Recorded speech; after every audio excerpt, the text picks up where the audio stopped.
ગુજરાતમાં જે હાલ રાજનીતિ થઈ રહી છે એ રાજનીતિને લઈને અનેક સવાલો ઊભા થઈ રહ્યા છે અને વાત કંઈક એવી છે કે જે સામેની પાર્ટી એટલે કે જે વિપક્ષમાં ઉમેદવારો છે, પછી આમ આદમી પાર્ટી હોય કે કોંગ્રેસ, આ ઉમેદવારોને ડરાવવા ધમકાવવામાં આવી રહ્યા છે અને હવે આ આખી બાબતને લઈને ફરી એકવાર ઈસુદાન ગઢવીનું નિવેદન સામે આવ્યું છે। તેમના દ્વારા શું કહેવામાં આવ્યું છે એની વિગતે ચર્ચા કરીશું। નમસ્કાર, હું છું ઉજ્જવલ અને આપ જોઈ રહ્યા છો નિર્ભય ન્યૂઝ। ગુજરાતમાં ભાજપ દ્વારા હાલ એક પોલિસી લાવવામાં આવી છે કે આપણે ચૂંટણી જીતવાની તો છે, પરંતુ મોટાભાગની સીટોને હરીફ બનાવવા માટે અને મોટાભાગની સીટો ભાજપ જીતી જાય એવો પ્રયાસ કરવામાં આવી રહ્યો છે અને આ પ્રયાસમાં જે સામેની પાર્ટીના ઉમેદવારો છે એટલે કે કોંગ્રેસ અને આમ આદમી પાર્ટીના ઉમેદવારોને ખરીદવાનો પ્રયાસ કરવામાં આવી રહ્યો છે, ડરાવવા ધમકાવવાનો પ્રયાસ કરવામાં આવી રહ્યો છે અને હવે આ તમામ બાબતને લઈ અને ઈસુદાન ગઢવી દ્વારા શું કહેવામાં આવ્યું છે સૌપ્રથમ એ સાંભળી લઈએ। હવે હું મુદ્દા ઉપર આવું છું કે આપણે 78 વર્ષ થયા આઝાદીને, બીજા દેશો ચંદ્ર અને મંગળ ઉપર પહોંચી ગયા છે સાહેબ, અને તમે હું રસ્તા શોધીએ છીએ, સ્કૂલ શોધીએ છીએ, સ્કૂલમાં શિક્ષક શોધીએ છીએ, ખેડૂતોનો ભાવ શોધીએ છીએ। આ લોકોને કહેવા માંગુ છું કે ઈશ્વરે તમને બધું આપ્યું સાહેબ, સત્તા આપી, સરપંચથી લઈ અને પ્રધાનમંત્રી સુધી સત્તા આપી, છતાંય જો મારો ખેડૂત દુઃખી હોય, મારો મજૂર દુઃખી હોય, મારો શ્રમિક દુઃખી હોય અને આજે પણ જો જ્ઞાતિ જાતિને ધર્મમાં તમે વાળા નાખતા હો ને તો તમને કોઈ રાજ કરવાનો અધિકાર નથી સાહેબ। સત્તાધીશ જ્યારે અહંકારી બને છે ત્યારે અહંકારને કોઈ એક સામાન્ય આમ આદમી છે ને ઈ તોડી શકે છે। ભગવાન રામ મળે અયોધ્યાના રાજા બનવા જતા હતા, પણ હતા તો નાના યુવાન। ભગવાન કૃષ્ણ ત્યારે કૃષ્ણ નહોતા બન્યા, ભગવાન નહોતા કહેવાતા, એ નાનો કાનુડો છે આમ આદમી, એ ગોકુળમાંથી નીકળીને જાય છે અને એનો અહંકાર તોડે છે કંસનો। એમ મિત્રો, જો હું તમારા ચહેરા જોઉં છું અને એમ લાગે છે કે ખેડૂત વિરોધી, મજૂર વિરોધી, શ્રમિક વિરોધી અને જ્ઞાતિ જાતિના ધર્મના નામે ઝઘડાવતી ભાજપ પાર્ટીને તમે મૂળિયા ઉખેડી નાખવાના છો, આમ આદમી છો તમે। અમે તો નિમિત્ત છીએ, પણ કરનાર શક્તિ તમારી જ। મિત્રો, આજે રસ્તા સારા નથી, ધૂળની ડમરીઓ ઉડતી હોય, આજે પણ તમે વિચાર કરો, આપણે ખેડૂતોને ભાવ ન મળે, ખેડૂતોને દેવા એવું કહેવાતું હતું, ભાઈઓ બહેનો મને એકવાર સત્તા આપો, ખેડૂતોના દેવા માફ કરી દઉં, કોઈના થયા? તમે વિચાર કરો, આજે એક પર ખેડૂત મિત્ર એવું નહીં હોય કે દેવા વગરનું હશે, સાચું કે નહીં? 3-4 લાખનું દેવું હોય અને હમણાં જ નવાજૂની કરવાની આવશે, આપણી પાસે છે નહીં, બાજુવાળા પાસેથી લેવા પડશે। 4 દિવસ માટે આપીશ, મારે નવાજૂની કરવી છે, ધિરાણ ભરવું છે, કોઈ પત્નીના ઘરેણા મૂકી 15 દિવસનો વ્યાજ ભરી અને ધિરાણમાં નવાજૂની કરશે। આ વાત સાચી કહું છું? એ શું કામ મિત્રો? એ સરકારની નીતિ ખરાબ છે એટલે જ।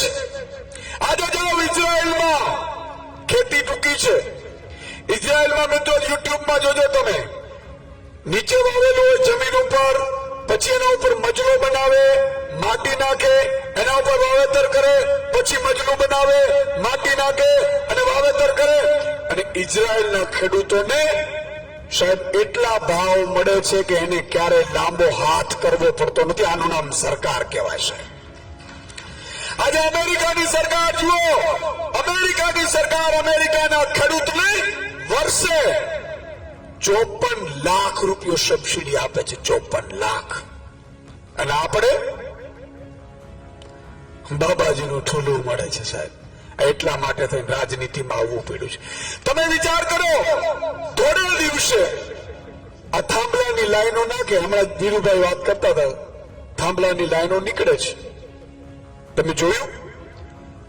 થાંભલાની લાઈન જેના ખેતરમાંથી નીકળશે એટલે એ ખેડૂત, એની પત્ની, એની દીકરી નાનકડી બાળા વિરોધ કરશે કે અમારા ખેતરમાં થાંભલા ન નાખો, એટલે પોલીસ તરત આવી જાય।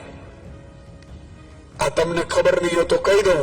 હમણાં જ ગોપાલભાઈ ઇટાલિયા વિધાનસભામાં પ્રશ્ન પૂછ્યો કે આ કંપનીઓને જયારે થાંભલા નાખે છે, પવનચક્કીઓ નાખે છે, ત્યારે મારા ખેડૂતને ટીંગાટોળી કરનાર પોલીસને કોને સત્તા આપી? ત્યારે એમાં જવાબ મળ્યું છે કંપનીને પોલીસ ભાડે મળે છે. મારો તાળી એકવાર વગાડો. આ પોલીસ બહુ સિકમગીરી કરે છે ને, એ કંપનીઓ ભાડે લે છે. સાહેબ, આપણે માંગણી કરીએ છીએ સરકાર પાસે કે અમને પણ પોલીસ ભાડે આપો ભાઈ. જે રોજના 500, 800, 1000 રૂપિયા લેતા લઈ લો. બરોબર છે કે નહીં? કંપની વાળાને મળે તો અમને મળવી જોઈએ. અને અમારી લાઈન નીકળે થાંભલાની એટલે અમારી પોલીસ છે એ તમારી પોલીસને, કંપની વાળાની પોલીસને કે અહીંયા નહીં નખાય. આ અમારો અધિકાર છે. ભલે હામાં મેં લડે ને હામાં મેં બાંચે ને હામાં મેં એફઆઈઆર થાય, ભલે જેલમાં જાય. બરોબર કે નહીં? પણ આપણે નહીં આપે, એ કંપનીઓના દલાલો છે. મિત્રો, થાંભલા લગાવનાર કોણ છે ખબર છે? મોટા મોટા નેતાઓ, ભાજપના નેતાઓ થાંભલાના કોન્ટ્રાક્ટ રાખે, પોલીસને મોકલે, બેનો દીકરીની ટીંગાટોળી કરે. પણ મિત્રો, કહેવા માંગુ છું, આ સેમીફાઈનલ છે. આગામી આ સ્થાનિક સ્વરાજ્યની ચૂંટણીમાં બધું ભૂલીને અમારા નવયુવાનોને, ઝાડુને બટન દબાવી અને તમે પરચો દેખાડો ને 2027માં ફાઇનલમાં આપણે જીતાડો. આ કોઈ પણ થાંભલાવાળાની હેસિયત નથી, કલેક્ટરની પણ હેસિયત નથી, ડીએસપીની પણ હેસિયત નથી. મારા ખેડૂતના ખેતરમાં પૂછ્યા વિના પગ મૂકી શકે સાહેબ. આ વ્યવસ્થા માટે રાજનીતિમાં આવ્યા છે.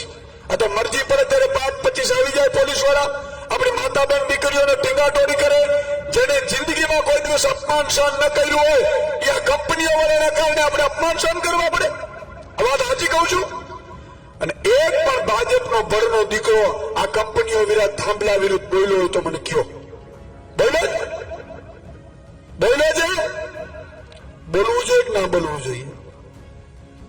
આજે ઘણા લોકો મસીહા બનીને આવશે, ભાજપને મત આપો. મિત્રો, કહું છું કે આજે ભાજપને જો મત પડ્યું તો સ્માર્ટ મીટર આવવાનું છે. શું આવવાનું છે? સ્માર્ટ મીટરની ખબર છે કોઈને? ખબર છે?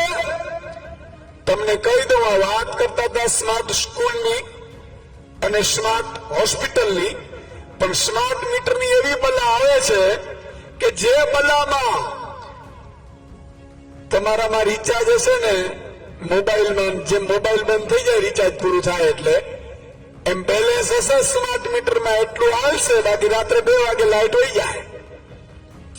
અને એવું મીટર ફરે છે, એવું મીટર ફરે છે, 2-3 ગણા બિલ આવે છે. પણ મિત્રો, આપણે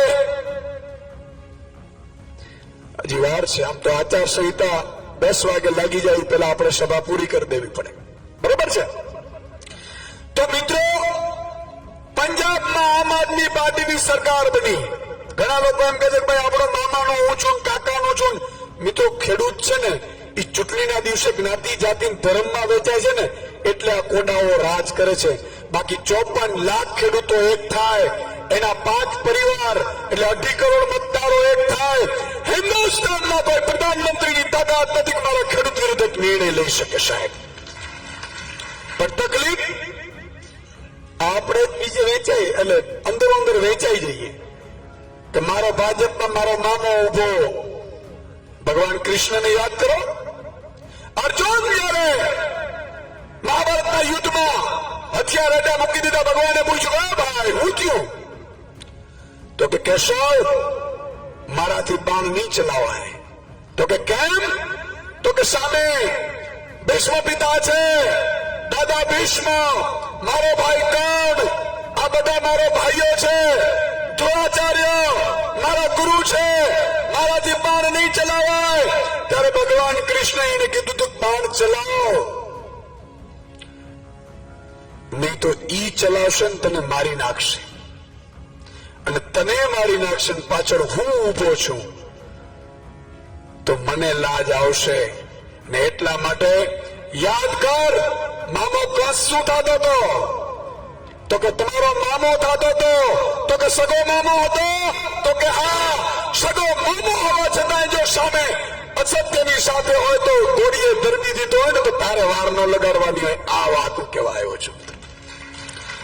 ભાજપમાં હગો મામો હોય, કાકો હોય, માસિયાઈ ભાઈ હોય, તોય પણ જો ભાજપને મત આપ્યા તો ભાજપ વાળા એમ સમજશે કે 200 મણ મગફળી ખાલી લીધી ટેકાના ભાવે અને એમાં ભાજપને મત મળ્યા છે એટલે 125 મણ ખરીદી કરી.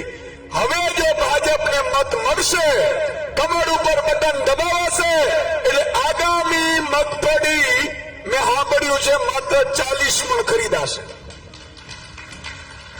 તમારે નક્કી કરવાનું છે.